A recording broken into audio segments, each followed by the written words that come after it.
Hello dear friends, तो मैं हूं आरती। संस्कृति के एसएससी के यूट्यूब चैनल पे आप सभी का स्वागत है। मैं फिर से हाजिर हूं आज के सारे इंपॉर्टेंट आर्टिकल्स को लेकर के। तो आज हम सारे जितने भी आज के इंपॉर्टेंट न्यूज़ हमारी रही हैं जो कि हमारे एसएससी के एग्जाम्स में या जो भी वनडे एग्जाम्स आपके होते हैं वहाँ पर जो है आर्टिकल से जो है प्रश्न पूछने की संभावना है, उन सबको हम वन बाई वन कवरिंग करेंगे।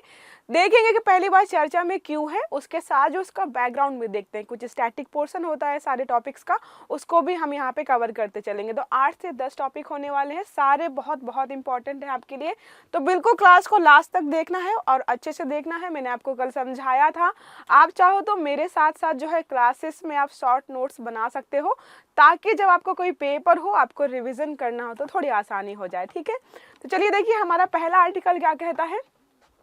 आज की हमारी जो पहली न्यूज़ है, बोल रही नीति आयोग ने जो है नई दिल्ली में ट्रेड वॉच क्वार्टरली का मतलब समझते हो 3 महीना। ठीक है, 3 महीना एक उन्होंने नाम रखा है। तो ट्रेड वॉच क्वार्टरली का शुभारंभ क्या मतलब जो है हम कितना आयात या निर्यात कर रहे हैं, कौन सी चीज़ ज़्यादा खरीद रहे हैं, कौन सी बेच रहे हैं, उसका हम एनालाइज करेंगे हर 3 महीने में। ठीक है, वैसे होता है कि 6 महीने में, 9 महीने में, 10 महीने में, 12 महीने में, अलग अलग नियम हमारे यहाँ पर बने हुए हैं। लेकिन ये जो यहाँ पर नया लाया गया है नीति आयोग के द्वारा, उसमें बोला गया कि हर 3 महीने में जो हम यहाँ पे चेक करेंगे। तो देखो क्या है, भारत के व्यापार सांख्यिकी आंकड़ों का विश्लेषण करने के लिए उद्देश्य क्या है। व्यापार सांख्यिकी आंकड़े मतलब हम आयात या निर्यात कितना किस सामान का कब कर रहे हैं। ठीक है, त्रैमासिक श्रृंखला के रूप में आपको बताया 3 महीने के हिसाब से होगा।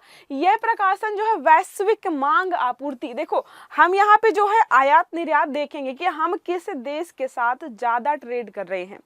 यहाँ पे हम देखेंगे लोहा, एल्युमिनियम और भी कुछ धातुएं, उनका जो है हम आयात या निर्यात कितना कर रहे हैं।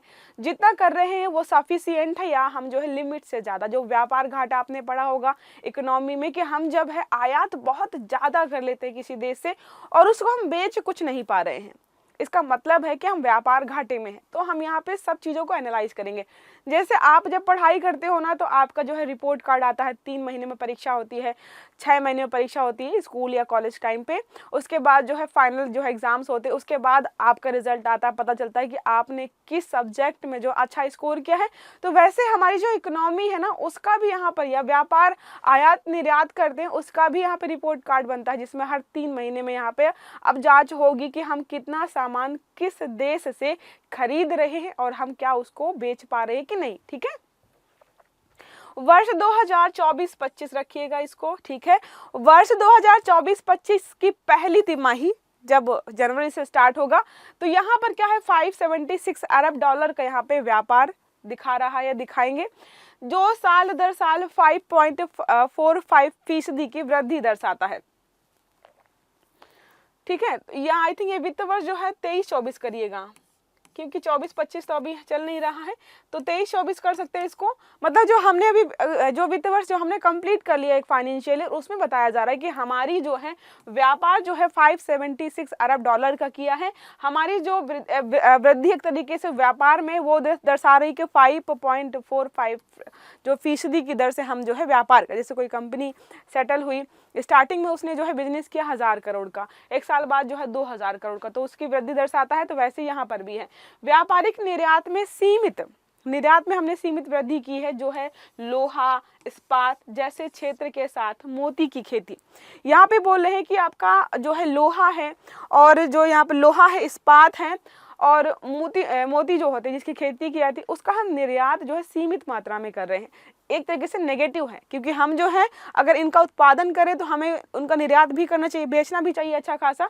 तो ये गिरावट को दर्शा रहा थोड़ा सा। उसके अलावा जो है विमान वाला क्षेत्र हो गया आपका, अंतरिक्ष यान जो हमारे बनते हैं या बनाए जाते हैं, खरीदते हैं, खनिज ईंधन जो हमारा है, और वनस्पति तेलों सहित उच्च मूल्य वाली जो भी वस्तुएं हैं, इनमें हम आयात में वृद्धि कर रहे हैं। मतलब क्या है, जो महंगी महंगी चीज़ें हैं ना, वो हम खरीद रहे हैं बाहर से, देश अलग अलग देशों से विमान खरीद रहे हैं, या फिर जो उनके स्पेयर पार्ट्स होते हैं, या फिर अंतरिक्ष यान जो भी हम भेजते हैं, उनमें जो सामान लगता है, ये सारे बहुत महंगे आते हैं, इनको हम लगातार खरीद रहे हैं। तो इनमें हमारा आयात जो है बढ़ रहा है। ये जो है इस एक वित्तीय वर्ष की रिपोर्ट दिखाई जा रही है। नीति आयोग के सीईओ भी कौन है, अब नीति आयोग की चर्चा यहाँ पे हुई है। देखिए ये जो उद्घाटन यहाँ पर किया गया, शुभारंभ किया गया, इनकी जो उपाध्यक्ष हैं सुमन बेरी जी हैं, दिल्ली में जो है इन्होंने इसका जो है उद्घाटन किया है। अगर बात करें आयोग के दो अध्यक्ष हैं तो BVR सुब्रमण्यम, इनका नाम आपने बहुत बार सुना होगा। अगला आर्टिकल फिर चीन से है। चीन लगातार जो अलग अलग क्षेत्रों में है विकास कर रहा है, इनोवेशन कर रहा है। भारत जो है उसको बराबरी पे हम जो है, भारत जो है चीन के आना चाहता है, लेकिन हम जब भी पढ़ते तो चीन ने कुछ नया कर दिया। अभी उसने क्या किया, एक नया, देखिए क्या लिखा हुआ है, अंटार्कटिका में जो अपना पहला विदेशी वायुमंडलीय स्टेशन, देखो अंटार्कटिका में स्टेशन सबके हैं लेकिन क्या है, मतलब स्थल पर है, इन्होंने क्या है पहला वायुमंडलीय स्टेशन बना दिया है। वहां पर क्या लिखा हुआ है, वायुमंडलीय स्टेशन जिसका नाम है झोंगसांग राष्ट्रीय वायुमंडली। झोंगसांग, देखो ऐसे नाम जो ज़्यादातर चीन के ही होते हैं और कई बार ताइवान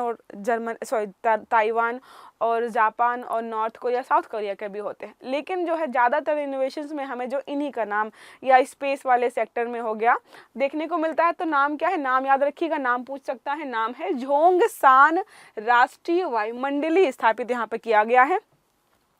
चीन का अगर बात करें तो पहला स्टेशन है वहाँ पर, नाम ये रखा हुआ है, कहाँ पर है, पूर्वी अंटार्कटिका के लार्समैन हिल्स में है। कहाँ पर है, पूर्वी अंटार्कटिका के लार्समैन हिल्स में है, लोकेशन याद रखिएगा। उद्देश्य से क्या है, तो वही जितने भी वायुमंडलीय घटक हैं, कब मौसम बिगड़ रहा है, क्या हो रहा है, इन मतलब बोला तो यही गया है कि इन सब चीज़ों को एनालाइज करने के लिए इन्होंने यहाँ पर स्पेस स्टेशन जो है बनाया है।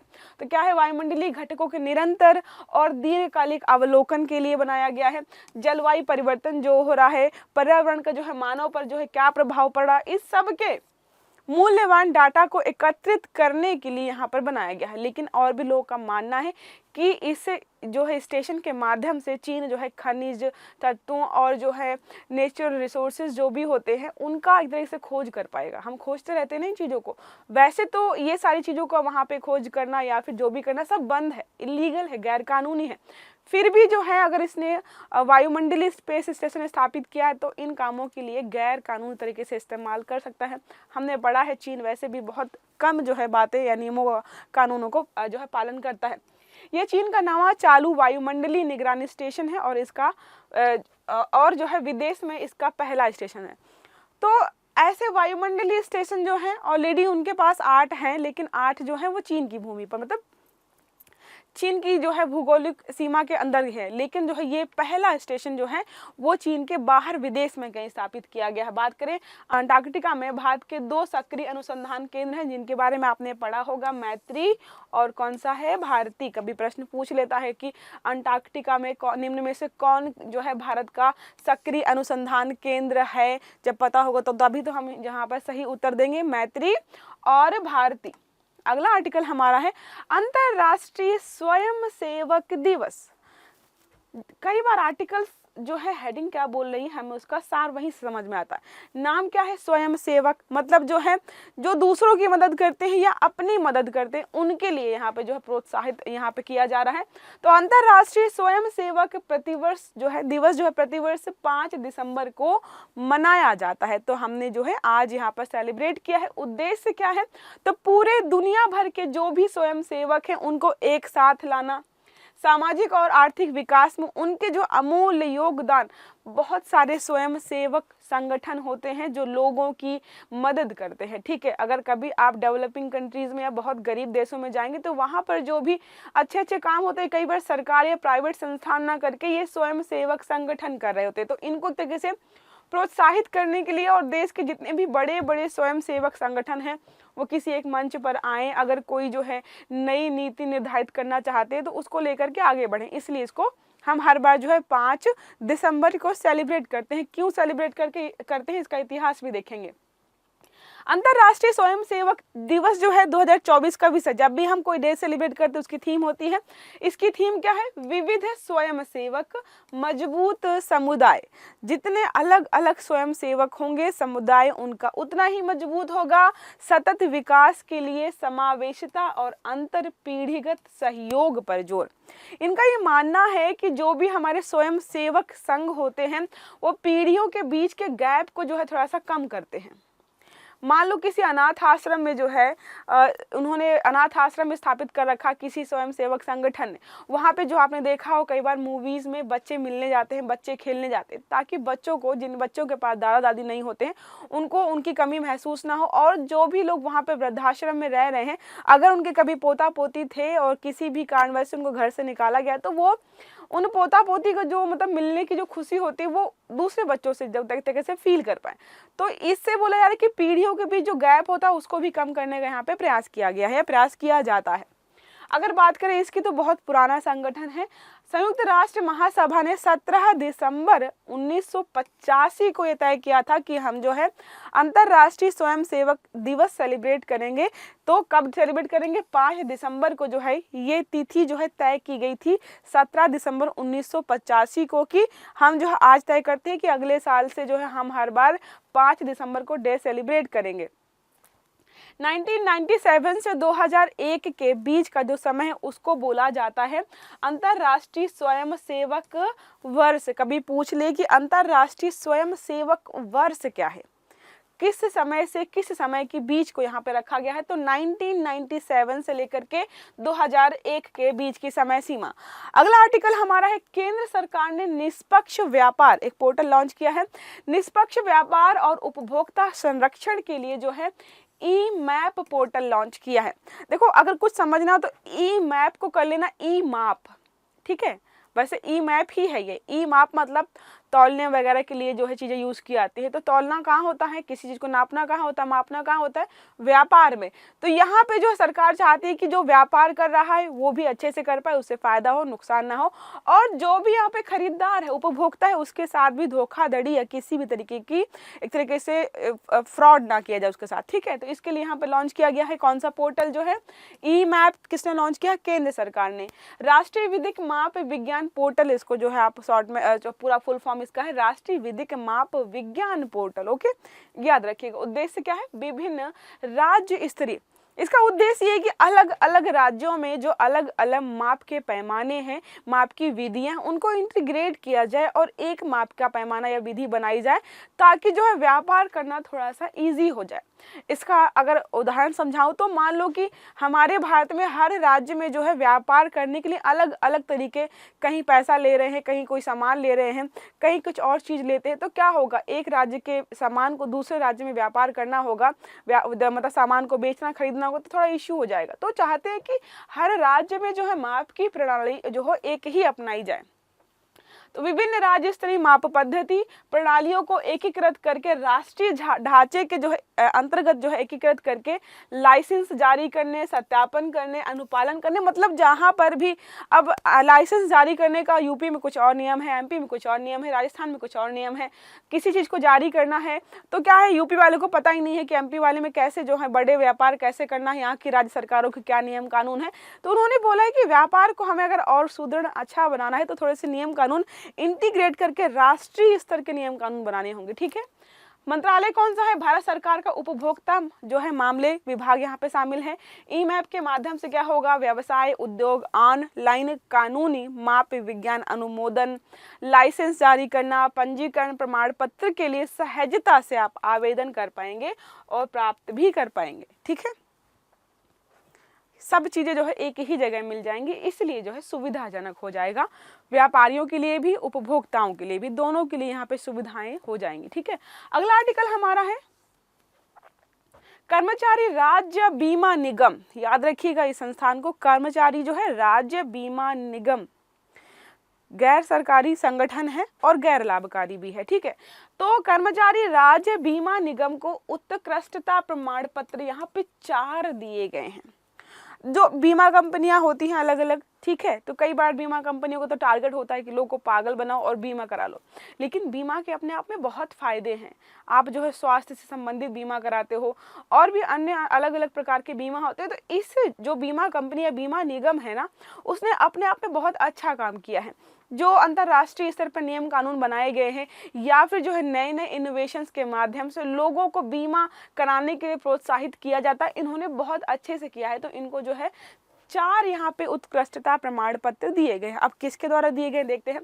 तो अंतरराष्ट्रीय सामाजिक सुरक्षा संघ के एशिया और प्रशांत क्षेत्र के लिए, एशिया और प्रशांत क्षेत्र के लिए क्षेत्रीय सामाजिक सुरक्षा फोरम कार्यक्रम में जो है इसको जो है प्रदान किया गया है। आयोजन कहाँ पर हो रहा था, तो सऊदी अरब के रियाद में हो रहा था। इस बार जो है सऊदी अरब का रियाद बहुत चर्चा में रहा, इसको याद रखिएगा।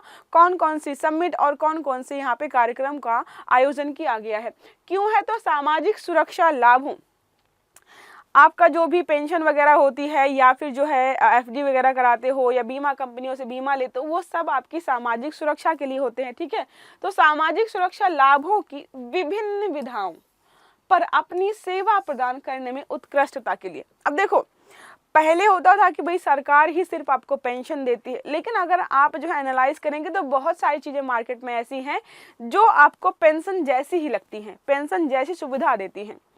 जैसे अगर आप मंथली कोई जो एफडी कराते हो या फिर अन्य बहुत सारी वित्तीय संस्थान शामिल हैं जो अलग अलग प्रकार की सेवाएं देते हैं कि आप इतना रुपए फिक्स कर दीजिए, हम जो आपको इतने टाइम में इतना करके देंगे, या फिर होता है कि आप ये बीमा ले लीजिए, कभी कोई दुर्घटना होगी तो हम आपकी मदद करेंगे फाइनेंशियली, और ये होता है कि आप इतने रुपए फिक्स करिए, आपको मंथली जो है इतना इंटरेस्ट मिलेगा, सैलरी के बराबर 20-25 लाख जो है फिक्स कर दीजिए, आपको 20-25 हज़ार मंथली मिल रहा। तो एक तरह से पेंशन का ही काम हो रहा है। तो ये सारी चीज़ें यहाँ पे इंटीग्रेट करके चलाई जा रही हैं।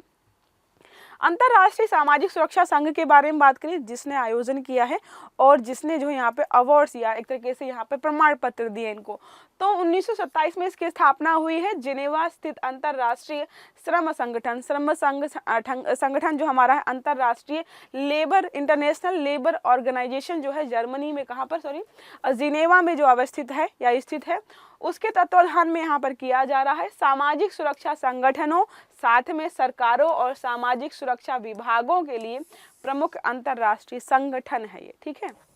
तो ये सब यहाँ पे जुड़े हुए हैं एक दूसरे के साथ। बस याद रखिएगा कि अंतरराष्ट्रीय सामाजिक सुरक्षा संगठन की स्थापना जो है 1927 में की गई थी, और जो जिनेवा में ILO स्थापित किया गया उसके तत्वाधान में एक तरीके से ये काम करता है, ठीक है। कर्मचारी राज्य बीमा निगम के बारे में बात करें, जिनको जो है ये प्रमाण पत्र दिए गए हैं, वो भी बहुत पुराना संगठन है। कर्मचारी राज्य बीमा अधिनियम 1948 में आया और 1952 में ये बना दिया गया। पहले अधिनियम आता है, ठीक है, जैसे होता है कि जो है सारे क्लासरूम में जो है नोटिस बोर्ड लगा हुआ है, फिर मतलब मान लीजिए हर क्लासरूम के क्लास टीचर को एक नोटिस आया है कि मंडे से जो है इन नियमों का पालन किया जाएगा। तो जो नोटिस आता है उसको बोलते हैं हम अधिनियम। जब नोटिस जो आया था लागू हो जाता है तब हम बोलते हैं कि ये नियम जो है लागू हो गए। तो 1948 में अधिनियम आया और 1952 में ये लागू हो गया। मुख्यालय कहाँ पर है? नई दिल्ली में है। श्रम एवं रोजगार मंत्रालय के अंतर्गत ये आता है। जाहिर सी बात है यहाँ पे श्रम और रोजगार सबको यहाँ पे इंटीग्रेट किया गया। अब जो सरकारी नौकरी में हैं, ठीक है, जिनको पेंशन मिल रही है, जो कमा रहे हैं, वही तो यहाँ पर आएंगे। तो ये सब देखने का काम किसका होता है? श्रम और रोजगार का, ठीक है, श्रम और रोजगार मंत्रालय का।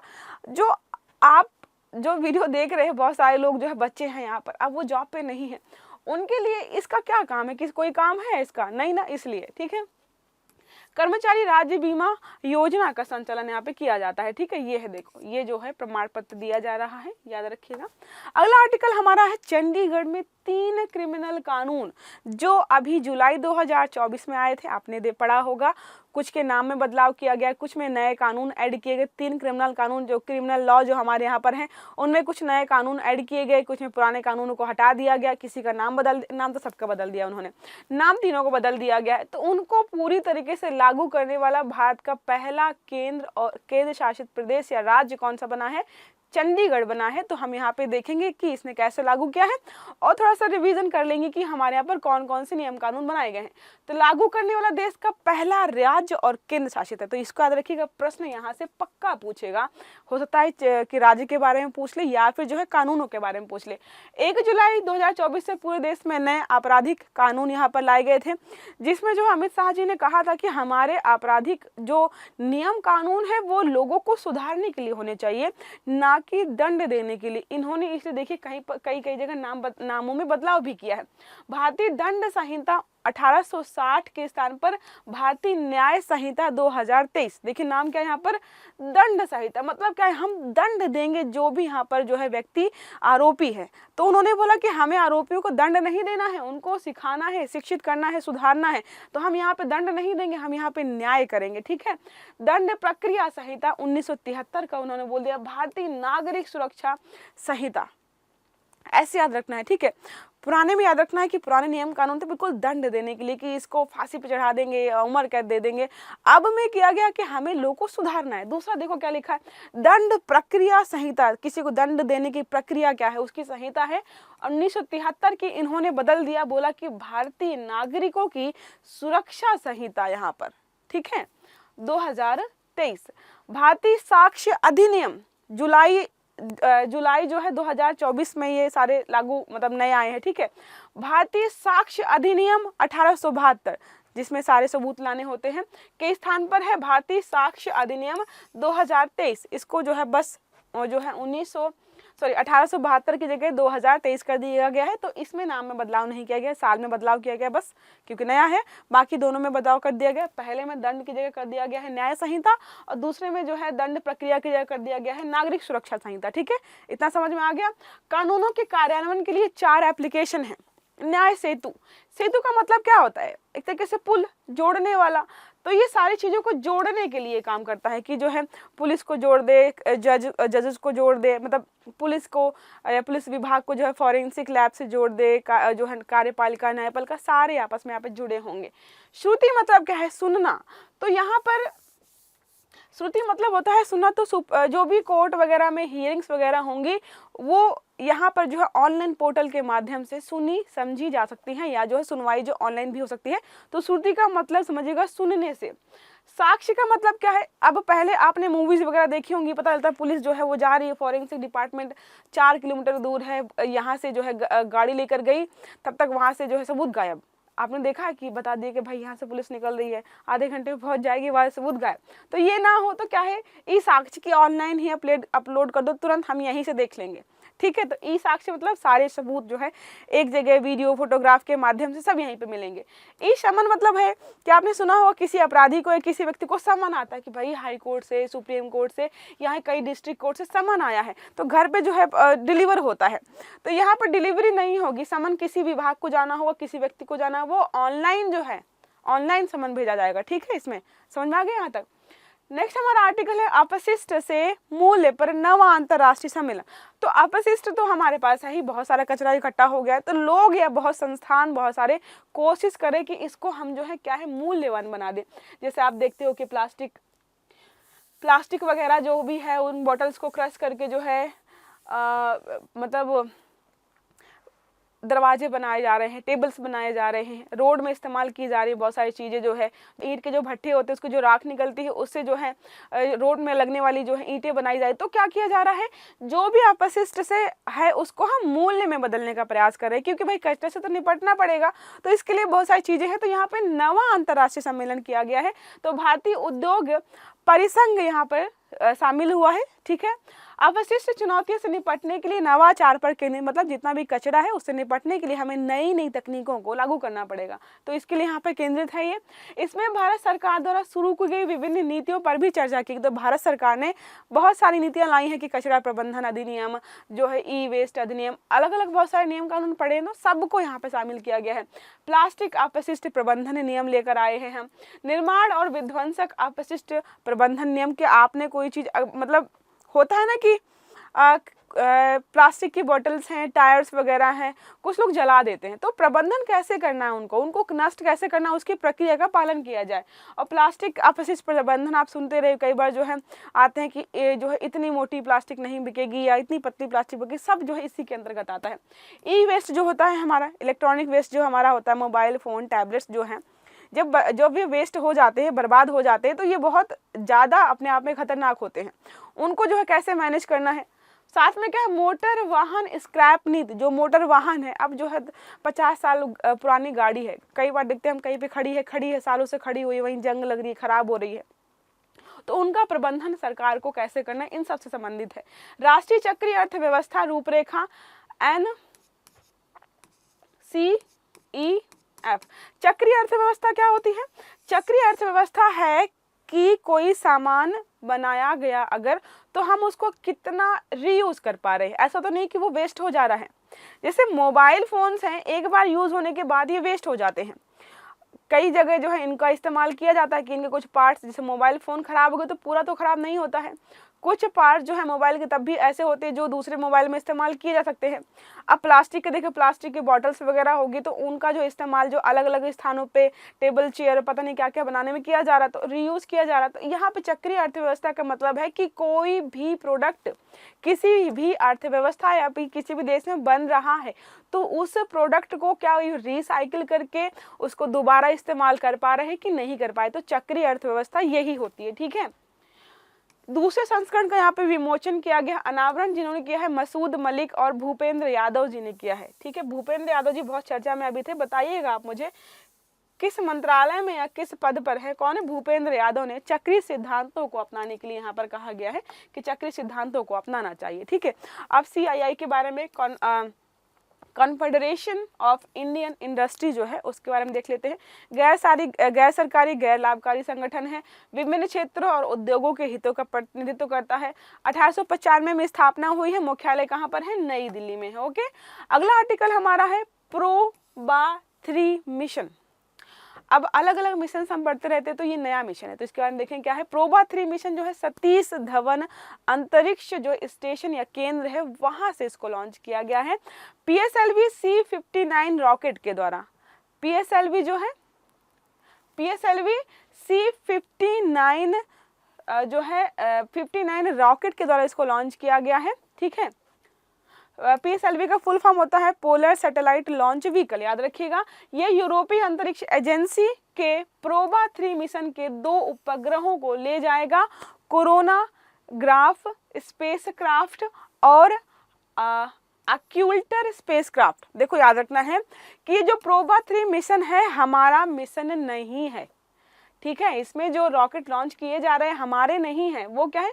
यूरोपीय अंतरिक्ष एजेंसी के हैं, जिनका नाम क्या है? प्रोबा 3 है। नाम जो दो यहाँ पे जो है उपग्रह हैं जिनको लॉन्च किया जाने वाला है, तो कोरोनाग्राफ स्पेसक्राफ्ट और जो अक्यूल्टर स्पेसक्राफ्ट। कभी प्रश्न पूछ ले कि हाल ही में जो सतीश धवन जो स्पेस स्टेशन है वहाँ से हमने जो है एक प्रोबा 3 अंतरिक्ष यान प्रोबा 3 मिशन लॉन्च किया था, उसमें जो अंतरिक्ष उपग्रह जहाँ पर दो उपग्रह थे उनका नाम क्या था या किस देश से या किस देश के हमने यहाँ पे लॉन्च किए हैं। ठीक है, याद रखिएगा। प्रोबा 3 मिशन है, निर्माण MDN की बात करें तो यूरोपीय अंतरिक्ष एजेंसी ESA ने इसको बनाया है, निर्माण किया है। कार्य क्या होने वाला, ये क्या काम करेगा? ऊपर जाके कुछ तो काम दिया होगा ना इसको काम दिया कि भाई तुमको सूर्य के वायुमंडल की बाहरी परत जो है अर्थात कोरोना का अध्ययन करना है। ठीक है, इसीलिए नाम इन्होंने क्या रखा है? कोरोनाग्राफ। ठीक है, याद नहीं, वो कोरोना गया आकर के वो कोरोना नहीं है। ठीक है, तो कोरोनाग्राफ मतलब कोरोना का अध्ययन करेगा, सूर्य के वायुमंडल की बाहरी परत जो है अर्थात कोरोना का अध्ययन करने वाला है। याद रखिएगा, ये इसका काम है, इसको यही काम दिया गया है। इसरो के बारे में बात करें, अब इसरो के ही वहां से भेजा गया, तो भारत सरकार के अंतरिक्ष विभाग के तहत एक अंतरिक्ष एजेंसी है ये। ठीक है, एजेंसी है, अंतरिक्ष विभाग हमारा है बहुत बड़ा, उसके अंदर एक एजेंसी है। याद रखना, जो सोचते कि इसरो ही अंतरिक्ष है, नहीं, अंतरिक्ष एजेंसी हमारे जो है भारत सरकार ने बना रखी, उसके अंतर्गत ये काम करता है। DRDO भी उसके तहत ही काम करता है। बेंगलुरु शहर में जो है मुख्यालय इसका स्थापित किया गया है। ठीक है, गठन क्या है? 15 अगस्त 1959 को किया गया था। राष्ट्रीय आवश्यकताओं के लिए अंतरिक्ष प्रौद्योगिकी का यहाँ पर विकास और अनुप्रयोग करने के लिए अब PSLV जो है C-59 की बात करें तो ये लॉन्च व्हीकल है, इनका काम सिर्फ लॉन्च करना है। ठीक है, जैसे PSLV लॉन्च व्हीकल का मतलब समझ रहे हो, जैसे बड़े बड़े जो है हीरो हीरोइंस जो होते हैं उनको मान लीजिए वो अंतरिक्ष यान है, और जो डायरेक्टर प्रोड्यूसर्स होते हैं ना वो लेके आते हैं कि हम जो है पहली मूवी बनाने जा रहे हैं और हमारा हीरो ये होगा, तो डायरेक्टर प्रोड्यूसर है वही है ये लॉन्च व्हीकल लॉन्च करने वाला। और जिस अंतरिक्ष यान को लॉन्च किया जा रहा है वो उसका नाम क्या था? प्रोबो 3। ओके, तो लॉन्च व्हीकल है PSLV C-59, 44.5 मीटर ऊंचा है ये और द्रव्यमान है 320 टन, 320 टन। आज का जो है आखिरी और सबसे इम्पोर्टेंट आर्टिकल जो है भारतीय एरोस्पेस मेडिसिन सोसाइटी का 63वां वार्षिक सम्मेलन किया गया। फिर से पढ़ते हैं क्या लिखा हुआ है। भारतीय एरोस्पेस मेडिसिन सोसाइटी है, एक मेडिसिन सोसाइटी दवाइयों से संबंधित सोसाइटी है, उसका जो है 63वां वार्षिक सम्मेलन, मतलब इसको स्थापित किए हुए अभी जो है 63 वर्ष ऑलरेडी हो चुके हैं। तो 5 से 7 दिसंबर तक ये चलने वाला है। Okay, institute of aerospace medicine Bengaluru में यहाँ पर है। थीम क्या रही है? कोलैबोरेट फॉर रिसर्च, अनुसंधान के लिए हम क्या करना है? सहयोग करना है। जाहिर सी बात है, किसी चीज़ को खोजने के लिए 4 लोग लगे हुए हैं 4 साल से या 10 साल से, अगर चीज़ काम नहीं करे इसका मतलब है कि उनकी सोचने की क्षमता जहाँ तक है वो मिशन या वो रिसर्च उसके आगे का है। तो किसी दूसरे व्यक्ति को लेकर आओ, हो सकता है वो दूसरे डायमेंशन में सोचे और चीज़ें अच्छी हो जाए। तो यहाँ पे बोला गया आइए क्या करेंगे, हम कोलैबोरेट करेंगे फिर फॉर द रिसर्च। जैसे इंस्टाग्राम के बड़े बड़े इन्फ्लुएंसर जो है कोलैबोरेट करते हैं अलग अलग ब्रांड्स के साथ, वैसे इन्होंने बोला कि हमारे ब्रांड के साथ कोलैबोरेट करिए, हम क्या करेंगे? हम करेंगे रिसर्च। ठीक है, भारतीय एरोस्पेस मेडिसिन सोसाइटी के बारे में पढ़ लें भाई, इतने लोगों को बुला के जो है रिसर्च कराने की बात करें तो ये क्या है? तो 1952 में स्थापित किया गया था। 63 टोटल यहाँ पर ईयर हो गए हैं। दिल्ली क्षेत्र में तैनात है वायुसेना चिकित्सा अधिकारियों द्वारा। गठन 1952 में किया गया था। दिल्ली क्षेत्र में तैनात जो भी वायुसेना चिकित्सा अधिकारी हैं, देखो आपने पढ़ा होगा कि उनका डॉक्टर में हो गया, लेकिन क्या है जो है सेना की इस डिपार्टमेंट में जो वो डॉक्टर बनाई गई हैं। तो नॉर्मल जो आपके अस्पतालों के डॉक्टर्स होते हैं वो अलग होते हैं, हमारी जो भी सेनाएं हैं, चाहे वायुसेना हो, थल सेना हो, जल सेना हो, जो भी सेना है उनके अलग अलग डॉक्टर्स के विभाग होते हैं। तो ये कहाँ संबंधित है? नाम क्या है? Aerospace medicine. तो एरोस्पेस मतलब जो है हमारी जो वायुसेना चिकित्सा पद्धति या चिकित्सा जो संस्थान अधिकारी वगैरह होते हैं उनके लिए यहाँ पर है। तो दिल्ली क्षेत्र में स्थित है ये। उद्देश्य क्या है? विमानन चिकित्सा के विज्ञान और कला को आगे बढ़ाना। विमानन चिकित्सा के विज्ञान और कला को आगे बढ़ाना है। विमानन में सुरक्षा को बढ़ावा देना, उसकी रक्षा करना और उसे बना रखना। अब समझो इस बात को। अब एरोप्लेन में बैठ करके आपको जो है कब मास्क लगाना है, क्या खा के जाना है, क्या खा के आपको नहीं जाना चाहिए, पोस्चर बैठने का क्या होना चाहिए, मतलब जितनी भी स्वास्थ्य से संबंधित विमान के अंदर जो चीज़ें होती हैं वो जो डॉक्टर साहब आपके घर के बगल में क्लिनिक खोल के बैठे उनको नहीं पता होगा। क्यों? क्योंकि वहाँ पे जो है एनवायरनमेंट या जो थोड़ी सी स्थिति कंडीशन बदल जाती है, तो उनके लिए अलग माहौल में अलग बीमारियां या अलग सिचुएशन जो हेल्थ से संबंधित हो सकती हैं उनके लिए अलग डॉक्टर्स होते हैं। तो यहाँ पर यही बोला गया है विमान चिकित्सा के लिए है। ठीक है, विमान में सुरक्षा को बढ़ावा देने के लिए, उनकी रक्षा करना और उसे बना रखने के लिए। जैसे कई बात कि ये चीज़ आपको नहीं ले आनी है, पारिस से संबंधित कोई चीज़ नहीं लेके जानी है, तो ये सारे नियम कानून किसने बनाए? साइंटिस्ट ने, या फिर जो है जो वैज्ञानिक हैं, साइंटिस्ट या फिर डॉक्टर्स ने, जिनको पता है कि वहाँ पर जो है किन चीज़ों से जो है स्वास्थ्य बिगड़ सकता है। वर्ष 1954 में एक वार्षिक वैज्ञानिक सम्मेलन आयोजित किया गया था, वहाँ से ये चीज़ें चालू हुई थी। तो ये रहे हमारे आज के सारे आर्टिकल जिसमें हमने पढ़ा आज के इम्पोर्टेंट चीज़ों को, कि कोई अंतर्राष्ट्रीय समिति सम्मेलन हुआ है, किसी हमारे भारतीय संस्थान को कोई जो है पुरस्कार दिया गया है, या कोई नया ऐप लॉन्च किया गया है, सब कुछ हमने पढ़ लिया। आई होप आपको समझ में आया होगा। अगर क्लास अच्छी लगी तो लाइक करिएगा, चैनल को सब्सक्राइब करिएगा, सारे वीडियो टाइम से मिले इसके लिए बेल आइकन जरूर दबाइएगा। Have a good day, thank you.